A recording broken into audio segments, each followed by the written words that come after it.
What's up, everyone? You are listening to Sisters Breaking Cycles, the podcast. Grab your favorite drink of choice and join us as we have some hard conversations that no one wants to have. My name is Joanna, aka Jojo, and I am your host. And I'm your co host, Jasmine. And this is episode 14.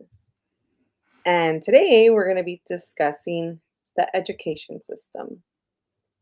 There's going to be multiple parts to the system because there's so much to cover and not enough time. And we don't want to bore you on one humongous long episode. So hmm we'll have multiple sessions coming up. Uh, and let's get started. Well, before we get started, let's try to share a highlight or gratitude. Uh, I'll go first. My highlight was this past weekend, I was in Vegas and we were actually there for a wedding, which was wonderful. The wedding was wonderful, it was really nice. But my highlight was going to the Eiffel Tower restaurant. I always thought, like, it's just like a lot of places, it's just they charge you a lot of money, the quality of the food isn't great or whatever. But I was like, you know what, whatever. I was curious about it. I'm like, I want to eat there. We made reservations. The food was amazing. The view was amazing. Our server was phenomenal. Like the full experience was so good. And it wasn't as expensive as I thought it would be. So we were really like impressed. So that was like my highlight of this weekend. What about you, sister? That's awesome. Yeah, I did get a glimpse of that highlight too on your stories. That was a very nice view. Yeah, it was amazing. Yeah, well, that's fun. I'm gonna have to go check it out when I go to Vegas next. Um, so for me, I'm gonna choose gratitude. Um, I've had a hard time recently with this new job that I just came into. So there are days when it's hard to be grateful. But something that I am grateful for, even with all the turmoil that's been happening the last couple weeks, is, that I still do get to work from home and have, time to spend with my son and have a little bit more flexibility with the things that I can do. That's good. I mean, it's true. We can't always be on cloud nine. We can't always have Mhm. everything going in our favor the way we want. I mean, that's just not life. That's not Yeah. what happens, right? It's funny Yes. because you've always wanted to work from home and you're getting that, but it's not under the circumstances of how you would want to be working from home, right? Yeah. It's like just because you ask the universe for something it doesn't mean it's exactly the way you picture it. It will give it to you. But it might not be the way picture perfect vision that you had when you asked for it, which is my Yes, situation right now. that's a great way to put it, right? Because if you're like manifesting and asking the universe, like, I want a job that I could work from home, I want to make this amount of figures. A job like that could land into your life, but then it's like, what about the duties? What about the functionalities? What about the processes of you doing the job? Like, it might be something that's going to really challenge you. And it's like, wait a minute, I asked for Mhm. this, but this is not what I envisioned. This is not what I thought. So Mhm. it's really important to be very precise when you are manifesting and asking the universe. And I'm learning that little by little, specifically from you, because you're the one that's always like telling me that type of information. So definitely not taking that for granted, like really practicing that.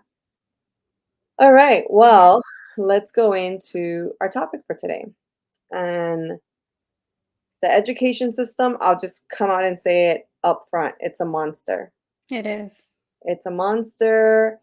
It's not doing what it's intended to do in a lot of areas. I mean, I've said this before. I don't have any children, and I hope nobody takes offense to this, but the education system is literally a daycare for your kids. It's really Yes. That's what it is. The Mhm. your the quality of education is not the greatest. Um, the number of students in public education, there isn't enough personnel to necessarily provide that support that a lot of students require in a Mhm. regular traditional school setting. So it is very challenging. And I could speak from my perspective because I work in education. And I I've chosen to work with high school students. So I don't necessarily have experience with younger age groups, but I do with teenagers. And at the teenager level, what I notice is a lot of the students are struggling, like to do, we have, it's like a 50-50. Like if I really think about it, some students are like at learning abilities equivalent to their high school level. A lot of students can't spell, can't write proper sentences, let alone write a paragraph in pencil or pen on paper because they're so used to doing everything online and everything's being auto corrected and everything's being like now with AI, like literally they don't even have to like write their own stuff. It writes it for them. So it's their skill set of being able to do proper grammar, to be able to do proper writing is diminishing. Like it's no longer existent. And it's really sad. Like when you think about it, it's so sad to see these like future doctors, future architects, future whatever it is that they want to get into lose like basic knowledgeable skills. So I always say technology is a blessing and a curse because yes, it's the way that the world is moving and that's the direction that we're going into. However, it's also eliminating a lot of skill sets that I personally feel are still necessary in your day-to-day life, like moving forward. So I always Mhm. say there should be a balance between what can be computerized and what should be in paper and pen. It should be a balance and a combination of both so that they're gaining the next 21st century skill set on a computer technology based forum, but they're also not like forgetting how to spell and write sentences, which can be necessary for a lot of jobs and careers that they're going to choose to go into. Right. Yeah. And I see this, it happens like with every generation, right? They make up their own jargon, right? Their own little language for each generation of how things are said and how words evolve and this and that. And even the jargon is like just letters, just acronyms. Like Mhm. they won't even spell out a whole word even on the internet. It's like well, what's one of the most even I don't know all of them, but like what is CBH? That's like one that's used a lot. EPH? What is what is that? I I'm don't like, I don't I don't know. I think it's like to be honest. That's what? like the only thing that's the only thing that comes to mind. But even like with that, younger and younger populations, getting their own little lingo, Mhm. even then they're not like using whole sentences and whole words. So there's this miscommunication between this world that they're growing up in, which is the internet and the age of technology, versus going into the real world, because not everyone is going to go into technology, right? Not Exactly. everyone is going to have those jobs where they're like, oh, I could just use my phone or the computer, or we still need other services and things as well. So yeah, that is very sad to see. I've never worked in like education. I've had education, but for me, I come from the side of being a parent and having to find education for my son, which nowadays you would think it'd be easy, but it's complicated because, like you said, growing up in the school systems that we did, it basically is just a daycare.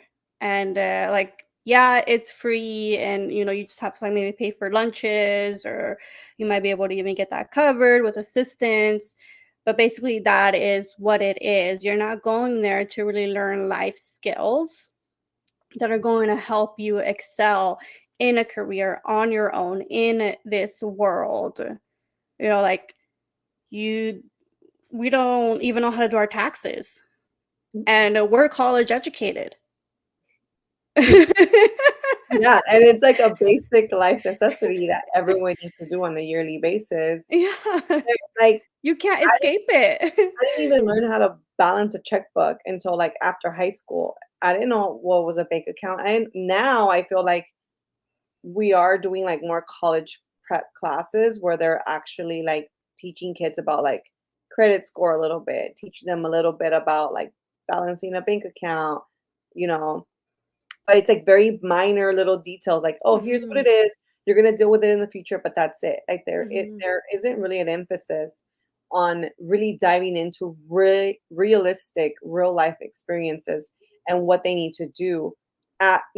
It's so magical to me. Like, it drives me crazy how you go from, like, you're in graduation, you have a cap and gown, you're still considered a little kid. You freaking flip the tassel over, you're a grown adult, you're expected to know everything. And it's like, mhm, how, when, where? Who taught me that, right? mhm, I think yes. this is where it goes back to the importance of you teaching your child in the household as well. I think that's another thing where I come across a lot with families. It's like, oh, well, you need to teach them this. Well, you need to this. Well, it's like, no, in reality, it's a balance, right? Like, we have them 7 hours of the day, you have them 12 hours of the day. What are they doing after they leave from here? We can't be held accountable to teach your child everything. Ultimately, it's your child. You need to take accountability in teaching them at home, whether that is skills that they're not gaining at school or putting them in extracurricular activities or different camps or programs where they're going to learn this and get supplemental teachings that they're going to need because Mhm, you're not getting things, especially in public school. Like, I think this mhm, is one of the conversations that me and my partner talk about. We're like, when we have a child, we're gonna really have to cough up money to either put them in a private school or possibly stay home and do homeschooling, something, because I'm so dissatisfied working in the system.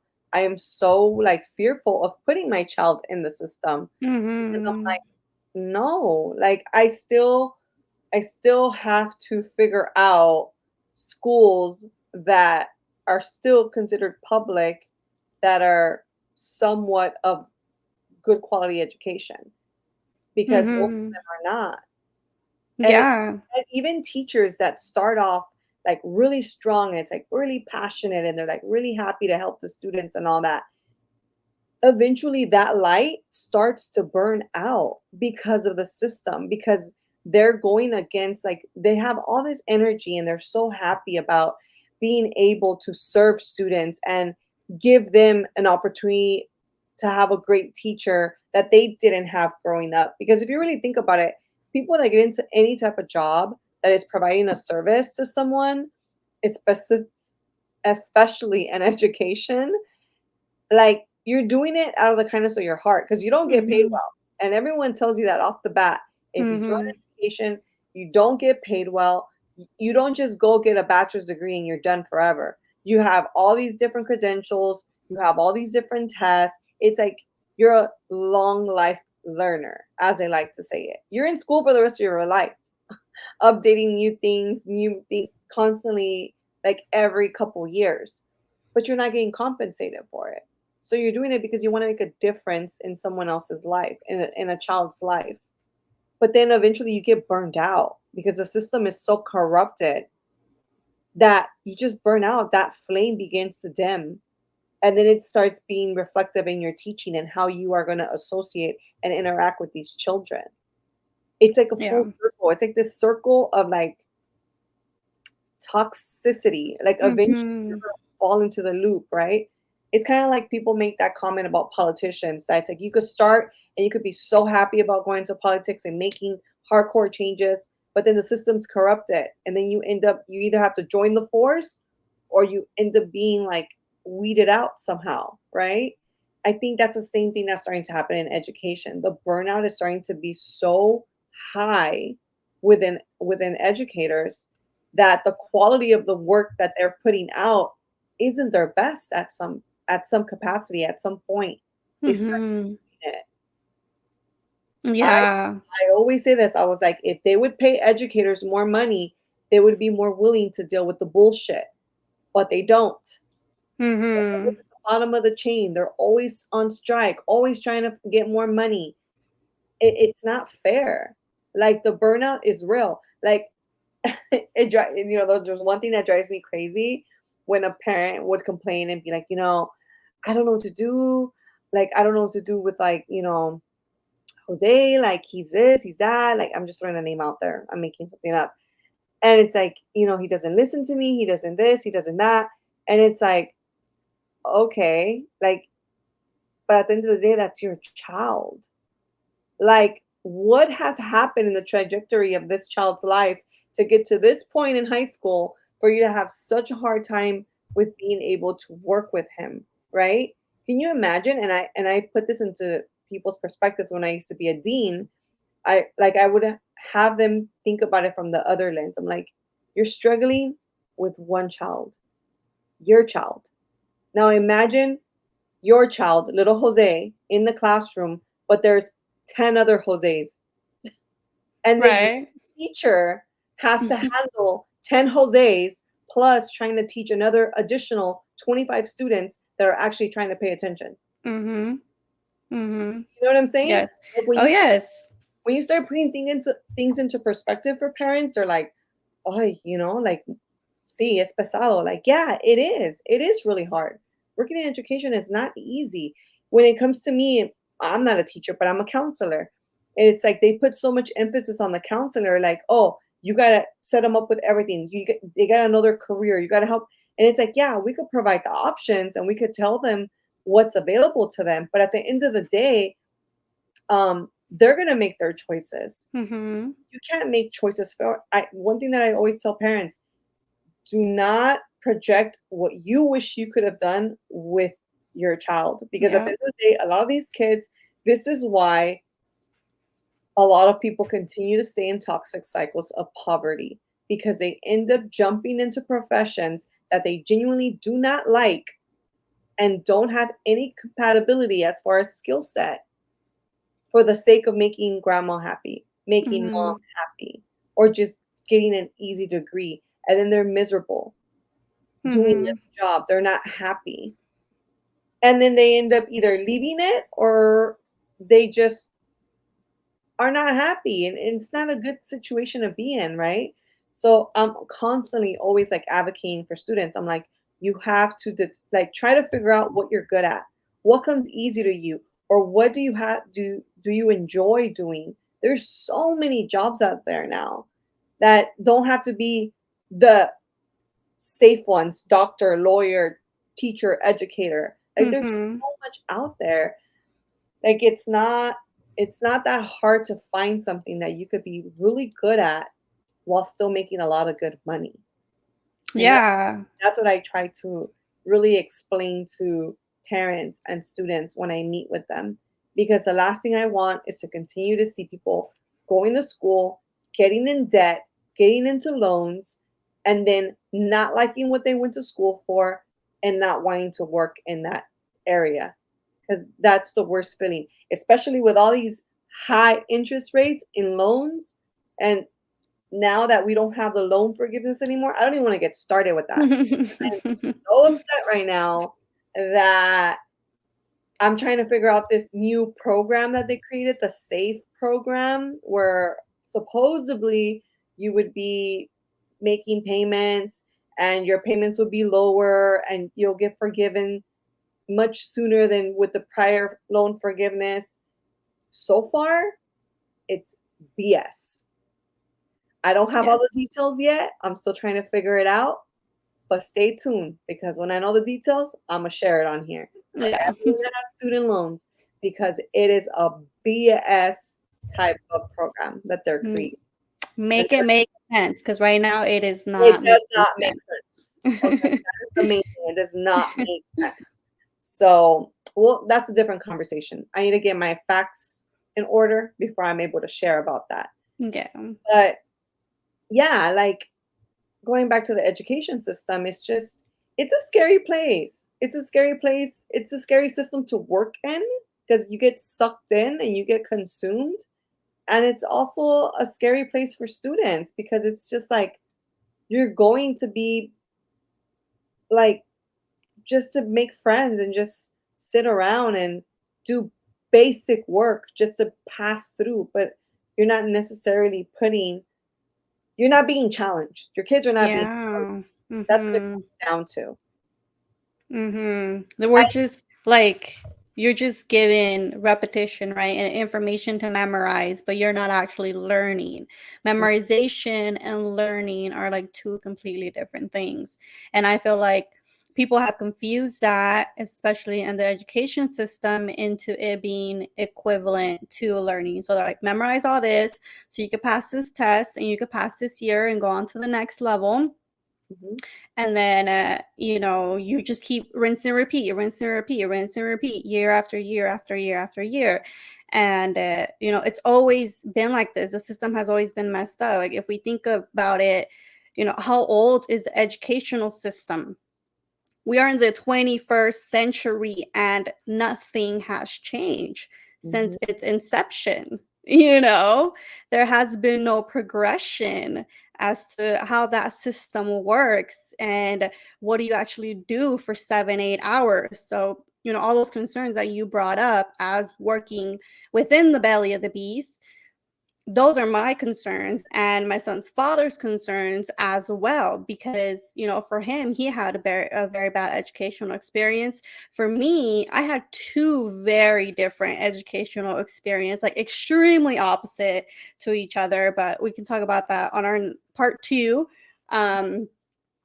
But even then, like, the system, the way it's laid out, it doesn't work anymore for how much we have progressed as a society. And that's like we're failing the next generations One in and not giving them the opportunity to actually succeed and keep moving the society forward in a better way You you know know you know what would be great? There's been so many, like, tests and, like, data already that's out there showing that students you can't focus for long periods of time. You can't Mm-mm. retain information for long periods of time. It's been proven at this point. Even us, like, if I Yeah. go to a training or if you're in a training and we're sitting there listening to just someone throw information at us for more than 3 hours straight without a break, Mm-hmm. we're like, "Whoa, tap out." Mm-hmm. Like, Yep. mine is on overload. I'm still trying to process, and you're going too fast for me to be able to retain information. And this Yeah. has been proven already. Mm-hmm. So, the way I see it, in a perfect world, if we were really to get down to educating students, we would classes or school should be from like 9 a.m. till like 1 p.m.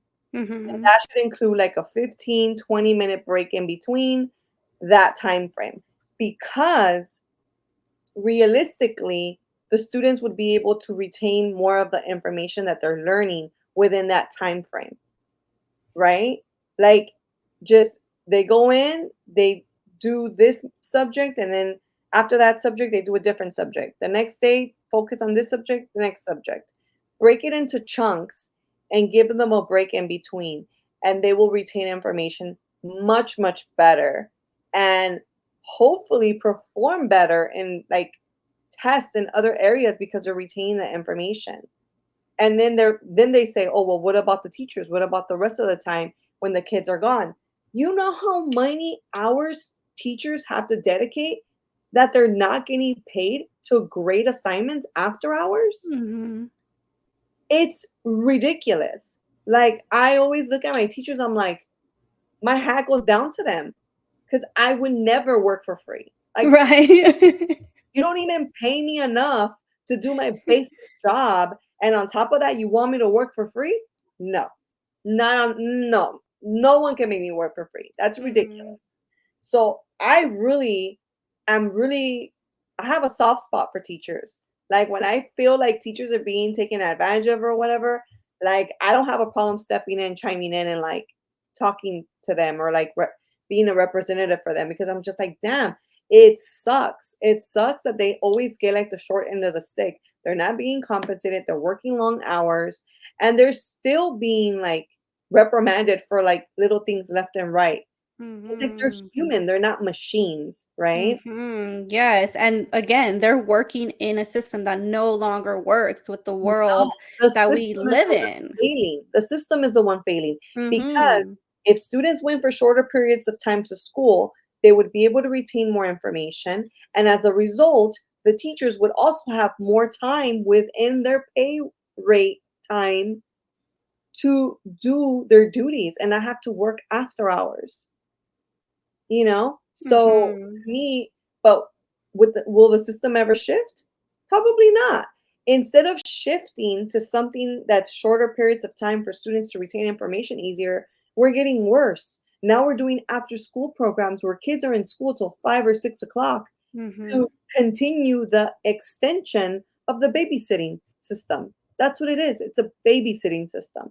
Not only do you want them in school from 8 a.m. to 3:30, that's not enough because parents don't get out of work till 5 or Till 6. 5. So now they have to extend with all these extra after school programs in order to make sure that these kids are somewhere while parents are at work. Mhm. Like Yeah, these it's and then they crazy. wonder why all these kids are starting to develop all these behavioral issues. Why else? Like they're not being stimulated. They're not being able to necessarily like learn material. It's just a repetition. It's a Yeah. repetition. Yeah, and it's They're boring. Yeah, exactly. It's It's boring. boring. And Mhm. the moment something becomes boring to students, that's when the behavior issues begin. Mhm. Yes. That's when it begins. Mhm. So to me, I'm just like, when are they gonna actually understand that the system that they have is not functioning? I just don't think they want to understand, in all honesty. I feel like the people like you who are working in it day to day and the people that have to go through it day to day understand that. But like the people running the system, they just like don't care. You know what I'm saying? Because like especially for like public schools, if we think about it, where does a lot of funding from that come from? It comes from each individual state. That's how they, publicly fund their schools. Well, where does the state get that money? Well, they have to get it from the federal government and they have to petition for it and they have to petition for the amount that they want, right? It's like very specific Mhm, things that they have to do to get that money. So it's like, why aren't you asking for more? You know there's a need, there needs to be change. You know that a lot of those changes can happen if there is an increase of flow and funding, specifically for public schools. Then why aren't you doing it? You know what I'm saying? Like, why isn't it happening? It's so I feel like that's where it is. Like at the very tippy top is where they're not caring and they don't want this system to change and they want to keep it the way it is. And I see that a lot happening now. Like me as a mother in doing my research, I've looked into public schools. I've looked into different types of schools. Like there have schools that are specifically like called Montessori learning schools. They have now there's this huge boom in private schools happening because of the same if concerns that you are having too in talking about like when I have kids I might have to homeschool because like I don't know if I want to put them in this system that isn't really gonna help them in any way. And I feel like a lot of parents are to that point, and not even to mention the whole violence that's going on around that as well. So now parents are only concerned, but some of them are very fearful too. mhm, with And all the things that are breaking down mhm, left and right. yeah, Every time so you there's mention this it, boom. pauses. Mhm. And Mhm, yeah, with that, it just completely baffles me too. Because I mean, growing up where we grew up, and going our whole lives without seeing that. We, obviously we saw other things, but just growing up our whole lives and like not seeing that, and then not having that happen is just puzzling to me. But that's just in my opinion because of where we grew up.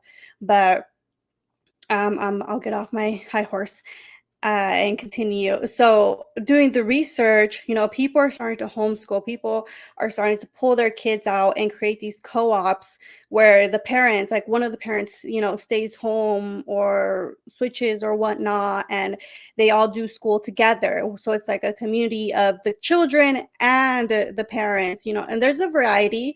Everyone does it different. There's like many that have different focuses as well, depending on, what it is, but it's really cool to see these like more isolated things happening, because I feel like that is the only way things are going to change. Is we're going to have to step outside of the system and just let that system go to waste.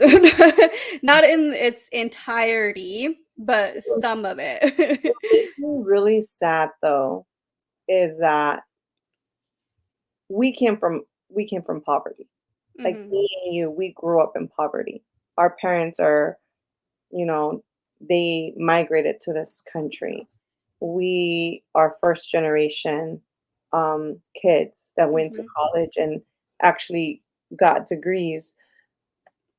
And that really like it hurts me. Like it hurts like that little inner Joanna inside of me because I'm like, just the way we got an opportunity and we got a chance to step out of that poverty circle, and just like we're able to like now see things from a different perspective and a different lens.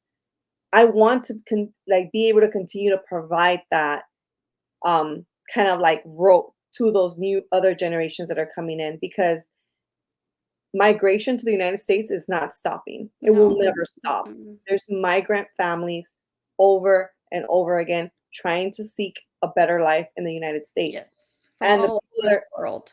going to end up getting stuck in these holes in the system are the migrant families, because they are in poverty. They don't know the resources that are out there. They don't make the time to learn about the resources that are out there. Even if we call them and like, hey, come in, we have resources to go over. It's like, oh, I Mhm. can't take a day off of work. I can't this, I Mhm. can't that. And it just Mhm. kind of stems back to like how when we were growing up, our parents couldn't take time off to go to school. Like we were lucky if they went to parent conferences because Right, and they couldn't, you know? yeah, and even if you are lucky enough to have your parent come and you're like first generation immigrant and they don't speak the language, then you're the one translating everything, right? Like Exactly. as a like child. Yeah, so to me, it really, like, it hurts me because 'cause I'm just like, "Man, like, it's so sad." Yes, it's free education, but at what cost, right? And they're not gonna see it as something problematic. People that are in low income households will not see it as a problematic thing. They're seeing it as like they're grateful. It's gratitude. Like they have somewhere their kids are protected and safe while they're at work long hours. But what's going to end up happening is that if these students don't get to a point of like aha moment while they're in school to be able to break that poverty cycle, they're going to continue that poverty cycle. And it's going to continue to keep rolling with the next generations, Mhm. because that's what ends up happening. A lot of students are like, oh, as soon as you get out of high school, it's like, what are you going to do? I'm just going to go to work. Or I'm already working, or I'm already doing this. And it's just like, okay, well, what's plan B? Well, what type of lifestyle do you want? It's like, it is our responsibility in the education system to be able to really open up their minds to like, hey, this is real life, right? When you get out of here, this is your plan A. What's plan B and C in case this doesn't work out? What type of lifestyle do you want? A lot of students are like, oh, well, I want to get my own house. Okay, let's look at housing market. Have you seen the housing market lately? What type of job would you need to obtain in order to be able to, you know, realistically afford a house payment, right? Mhm. Like everything seems like a dream, but what action steps are you taking to get to that dream? And I just feel like there's so many people in the public school system that literally just continue to cycle into that poverty Mhm. over Mhm. and over again. It's hard Yeah. for them to get a rope thrown at and pulled out, right? Mhm. And that alone makes me feel really sad because 'cause I'm just like, I was one of those kids, and Mhm. here I am, like, different. Now I'm, like, really different. I'm being very careful about, like, "Okay, when I have this kid, like, I gotta be" like, I talked to my partner about this. I was like, "You know, even daycare, if you wanna put your child in daycare, it's like $1,500, $1,800 for daycare. That is one person's income. One, yeah, and One that's for one kid. That's yes, and I'm just like, it really seems like you're only getting the perks if you're super poverty level or if you're, like, high baller status because you could afford Mhm. to do whatever amenities you want for your child. Mhm. And it almost seems like the middle class is just getting, like, basically dumped on over and over and over again because Mhm. you don't make enough to put them in, like, a private school or be able to just take, 10 years off to, like, homeschool them, but then you also Mhm. don't make, like, crap money where it's like you're, counting on government money. It's Mhm. so sad, but, yeah, me personally, the system is broken. It's been broken, and it's gonna continue to stay that way because they wanna keep a cycle of poverty continuing constantly. They don't Yeah. they don't want to necessarily step out of that, and Yeah, that's the whole reason why they don't teach us those things, right? That's why we don't get taught life skills going through, like, say, a public school, because they don't want us to know these life skills. mhm, Because, like you said, as long as we don't know these life skills and how this country works and how to take advantage of how this country works, then we're not gonna do it, right? mhm, We're not gonna go try I'll to do just it. We're not fall back gonna to the poverty escalate. cycle. Yeah, we're just gonna be like, "Well, this is it. This is all we know. We don't get anything else." Like, "Oh, well, this is how life is," right? Mhm, when when it's not, we're just being withheld information and the life skills that we need to actually be able to live in this country and in this society. mhm, So yeah, it is sad. I think back to my education too, and the differences between the two educations that I ended up seeing, like the two sides of it, and it's just sad and repulsive at times. But it is possible because there was one point where my education did turn really, really good, and I had all these amazing, benefits from doing it.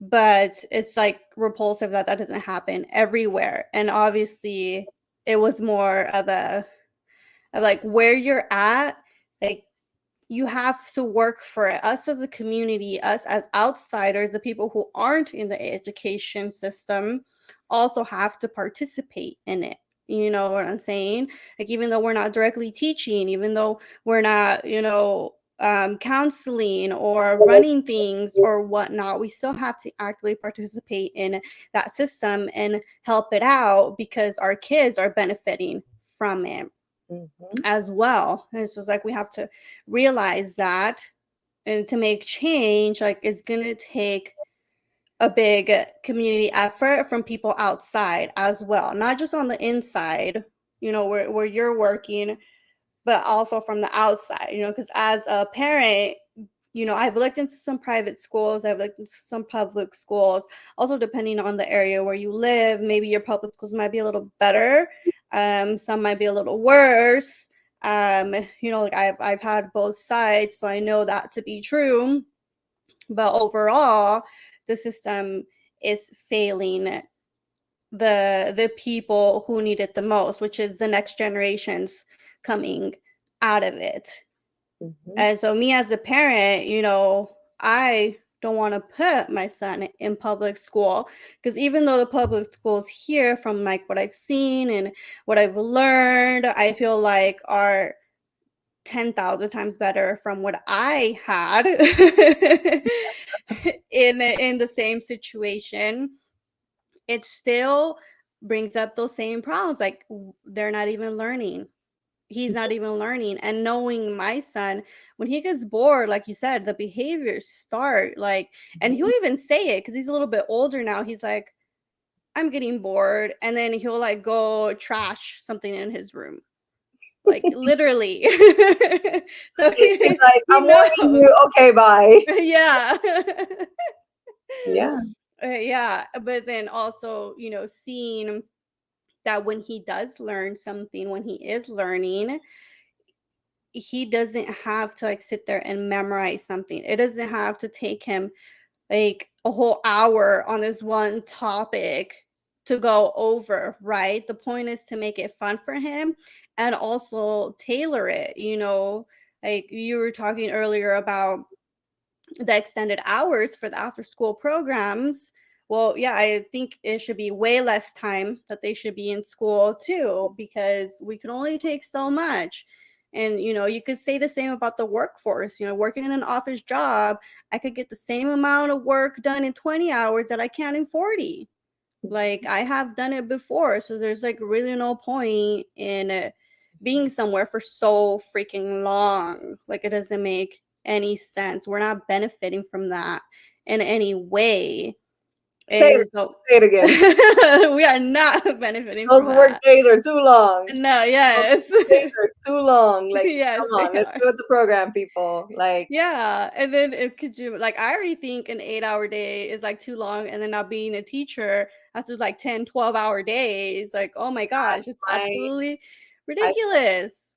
I feel for them. Like, knowing that it's like, oh, the day's gone, you get to go home, but it's like, do you really get to go home? And then a lot Yes, of the like what to times, do. teachers get provided prep periods where they could technically do a little bit of grading, prepping for their next class, or and so on. And it doesn't ever happen. They get pulled into meetings, they get pulled into student conflict resolutions, like so many things happen. It's really hard for them to really allocate that time to do the work that they're intended to do during that time. So, yeah, again, all my fellow teachers out there, you're doing the good deeds. God Yes. needs to bless you guys because the Lord knows I would never work for free. I can't. Right? Yes. And you shouldn't either. So let's get to talking. Let's get to chatting. Let's see what we could do about this, Yeah, okay? things need to Because start shifting yeah, one it's way or another. ridiculous. And I'm ready, to like sometimes I'm like, should I just move away to another country or something for his education or whatnot? Because even with public schools, like, yeah, I mean, sorry, even with private schools, like some are a little better, but still the time concept to me is like, they still got to be there 8 hours. It's like, what are you doing with my child for 8 hours? What are you doing for 8 hours, 5 days a week? That is 40 hours a Mhm. week, right? But that's because that's what the system requires, whether you're a private school, whether you're a charter school, whether there's a number of hours that a student needs to be in school in order for them to be meeting the hours of Mm. education that is required. Mm. So, That really, makes yeah, that comes from above, like, the education system. That's, like, state, like, there has to be a number of hours that they have to meet in order to be classified as their school. that'd be It's really interesting to figure Mhm, out why they chose that many hours. mhm. I'm gonna have to do some Because research it's now. a babysitting center. That's really the reason. They need, and that's why they're making it longer and longer, and they're doing before school programs that start as early as 6 a.m. and after school programs that stay as open as 6 p.m. from 6 to 6 to cater to all the families that work different schedules. Yeah, like even just with that, it's just like I cannot be part of it. Like there are times when I think like, oh my gosh, like I have to put him in public school because private school is just so expensive. And like even for, he's 5. So what is They that? should they Kindergarten? should have started school this August. Yeah, he should have started August. So we checked out this private school here, and like even for that, like he's 5, and it's like 10 grand a year for that school, and it meets a lot of requirements that his father and I were looking for in his education. But again, that whole time thing, it just doesn't make any sense to me. And I don't know if it's because like now I understand my time and like how efficient I can be in a shorter, more focused amount of time, that I'm starting to think like, well, why is does he have to be in school that long? Like it's not because like I want him to be with me more time or whatnot, like I do want him to hit my microphone, to experience school and experience, all those other things. But at the same time, I just can't understand, like, what are you doing for 8 hours? Like, when he is here with me for 8 hours, like, we do all kinds of stuff. And I know you are not doing this with. Well, I don't know in the state of Utah, but in California, I wanna say when you're in preschool and kindergarten, it's not a full 8 hours for them. It's Nah, only, it's a like, full 8 hours. over there in Utah? Yeah, unless you wanna do part-time, you can when you do, like, I think well, I don't know about preschool because we didn't put them in preschool, but for kindergarten, if you just wanna do part-time for kindergarten, then, yeah, it's only 4 hours, but legit, you could do 8 hours for kindergarten. Mm. Yeah. Well, you can't sleep on the ball, sister. You either gotta start homeschooling him or you gotta put him in school because he's 5. He needs to be in kinder. Well no, it doesn't make sense to me because, I mean, think about it, when did mom start going to school? When did dad start going to school?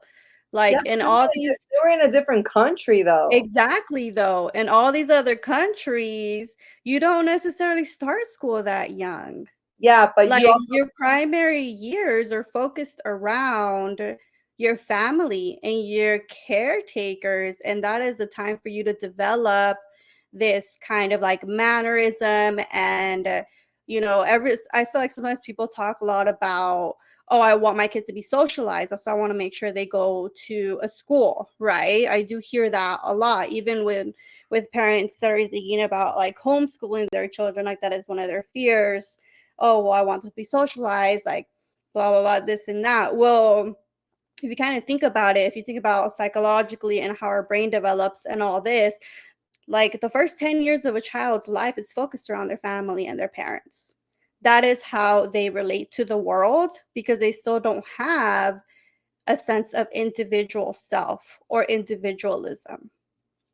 So, we are kind of throwing them out there before they're even ready to take on some of those things. It's the same thing like now when you think about when you graduate college or whatnot, like our prefrontal cortex doesn't fully develop until, like, I think for women averagely is when you're 21, and for males averagely is when you're 25. So we are making all these crazy ass decisions without actually having our reasoning part of our brain fully functional. but unfortunately, we live in a country where if you don't start following the system that they've created for you to follow in, you're gonna start getting fined. Well, not really. Yeah. 'Cause I've looked into it and, there isn't any requirements really for it. So you could get away with not ever sending your child to school? Yeah, as long if you say, like, you've, like, homeschooled them. Yeah, but if don't you have to do a certain program in order to be classified as homeschool? Nope. There's no curriculum they need to follow, Nope. so they just won't ever get a diploma. Yeah, that's the only difference. The only difference is that there's, like, no records of grades, right? Because obviously if you're homeschooling, you're not, like, going grade to grade or whatnot. Um So yeah, the difference is like there's not records.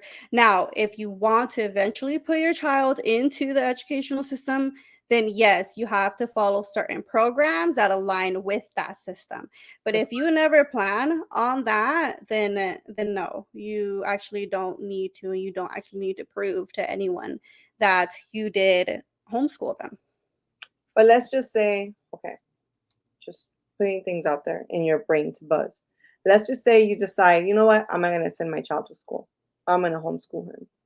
And let's just say along the line, he really starts developing a desire to get into a profession that requires a college degree that he can't do as an entrepreneur on his own, don't you feel like that's going to hinder him? Because it's like, okay, he's 7, 8, 9 years old, and I'm not going to put him in school. But then by the time he starts hitting 11 and 12 and really trying to formulate what he wants to do, he really starts saying, I'm really good in science. I want to be an engineer.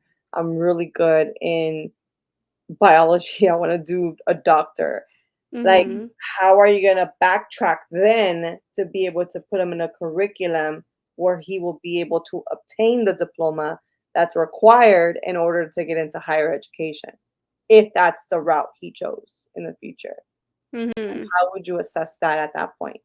Yeah, yeah. So I have thought about this question because it is a possibility Mhm, whether, I this is like I'm completely taking a different route with the way I want to educate him and what I'm doing and how I'm foreseeing the future, right? But yeah, that is a possibility to where he's like, you know what? All my cousins say they go to school. I want to try it out. I want to go to school and see what it's about mhm. or whatnot. Um, then at that point, um, I don't anticipate him asking so young, but when he gets to that point of where like it's like I want to go to college or not, then you do it the way like everybody else does it who didn't get an education here in the US, which Which is, you just have like different requirements depending on what school you want to go to. There's like different things that but you can do.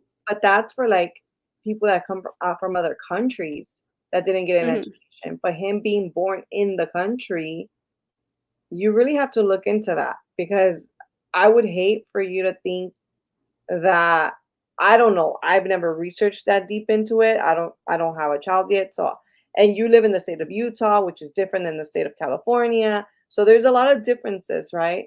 But really Mhm. dive into it and really look into how it could possibly hinder him if he did chose a profession that required a diploma and a college degree.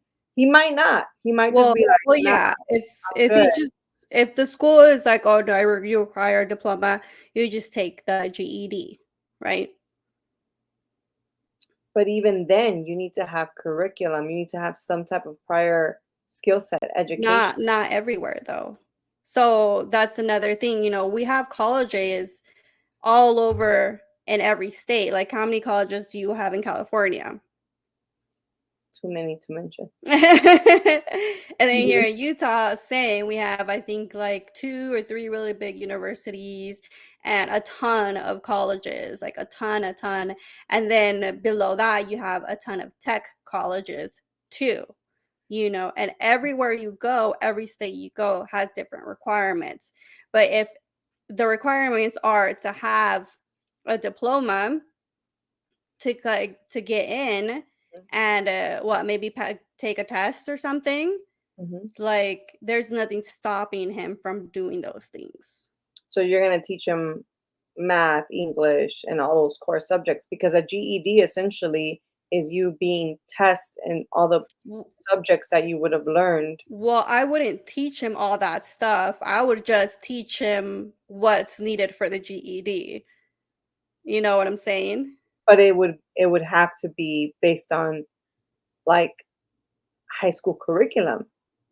That's what the test is gonna test them English, reading, and math, Mhm. and it has to be at a high school level. So he can't just get to a point where he's like, "Oh, I'm gonna take this test." If he's never Yeah. taken the material before, he's never really, like, learned about it. Yeah, yeah, you can. Well, yeah, Because it's all the basics, right? So he would already be using all the basics for the last 18 years of his life, you better look into that right? GED In you better in look other ways, you which better look means into it, which 'cause means he would only need to know what to study I for the test. It's a test like any Does other he only, test. you better do your homework because the last thing I want is for an opportunity to be a lot harder Well, to attain. I'm just entertaining like the idea, right? And the conversation of that. That is not my path. That is not the path at all I have in mind, For for attain. him. The path that I am working towards to create for him is inevitably going to be a path that is going to be very easy for him. You know what I'm saying? Like, I want to create ease for him. I want him to get to a point where he's not going to really have to worry much like we had to or like our parents had to. Like, that is my ultimate, vision as a parent is like my parents gave me tenfold and I'm going to give him tenfold because now that I am educated, now that I did break out of that poverty cycle, I'm starting to learn how this country actually works. Mhm. And so that's what I'm going to do. I'm going to use that to my advantage and to my benefit. I'm going to learn the ways that it works so I can use those systems to my advantage, which then will create an advantage for him. So mine is totally different. Like it is off the wall, like not even, close to it, but just entertaining the idea, like just in conversation and talking about it. It's fun to discuss it and think about these things, right? You stress And me think out. about What advice? what can Like, happen. you over here stressing me out. I'm like, wait, what are you doing to him? Yeah, but I have thought about all those things. And yeah, when we went to private schools, like we asked those questions too. Like we went to one of the private schools and we're like, yeah, like what about college? And afterwards, when we were done, I'm like, why the hell do I care about college right now? Like, he's only 5. Like, this doesn't make any sense. So, for me, I am literally questioning every single step of the system because it hasn't worked for anyone that I know, even all the people that I know that went to college and graduated with their degrees. It's failed everyone that I know. So, yeah, I do question every single step of the system and why it's there and why does it have to be this way and what can be done to change it. I know individually I can count on myself to, do the research, look into things, figure it out, but on a larger scale, like I do feel like we need to be doing this as a bigger community, both the internal people in the system and the teachers, deans, counselors, and then the parents or the soon to be parents, need to start having conversations around what do we actually want our education to be, because if we keep saying yes to how it is now, it's going to keep going, right? It's never going to change. So like we have to start saying no. No. No. Ooh, this topic went in hot. Yeah. We threw all kinds of different little things in there. There's just so much to talk about it when it comes Mhm. to this from so many different perspectives, right? Me working, you being a parent, looking for education for your child. We haven't even got into sharing my story in education, your story Mhm. in Yeah, education. exactly. There's just Mhm. so much. Like the Yes. education system is just humongous. It's a And we could talk beast. about it so much. So we're gonna wrap up this episode, but again, we're gonna do this in parts because there's so much to be said. Mhm. And we're really curious because in this episode we threw out a lot of different things out there. I know a lot of our listeners, you're either a student now, you're attending school, you did attend school, or you have kids, you have children right now that are attending school. Um, So I'm really curious to hear feedback from some of our listeners out there. Like, do you agree? Do you disagree? Like, this is a safe space. You could go in there. You could say, I agree with Joanna, or you know what? No, I agree with Jasmine. Or be like, why do you not agree with Jasmine? Or why do you not agree with me? Right? Like, these Mhm. are just our perspectives based on our storyline and what we've seen but we're very curious because everyone's story is so different. So I'm really hoping that we'll get a little bit of engagement as far as just commenting back and forth about your story and your perspective when it comes to the system. Yes, we'd really love to hear from you. Comment or even send us a message. Yeah, send us a private message. If you're like, I don't want to put the comment, you're embarrassed, Mm-hmm. send us a private message and just kind of tell us your insight. We could talk about it on the next episode that we share about education, and we'll just keep you anonymous. It's just talking about topics and things that are just boiling in people's minds that might be something someone else is going through and they want to hear about it. They want to feel Mm-hmm. like they're not the only ones alone thinking this way, right? Yes. All right, everyone. Well, it was nice. This was episode 14. Stay tuned for the next episode. Bye, everyone. Bye.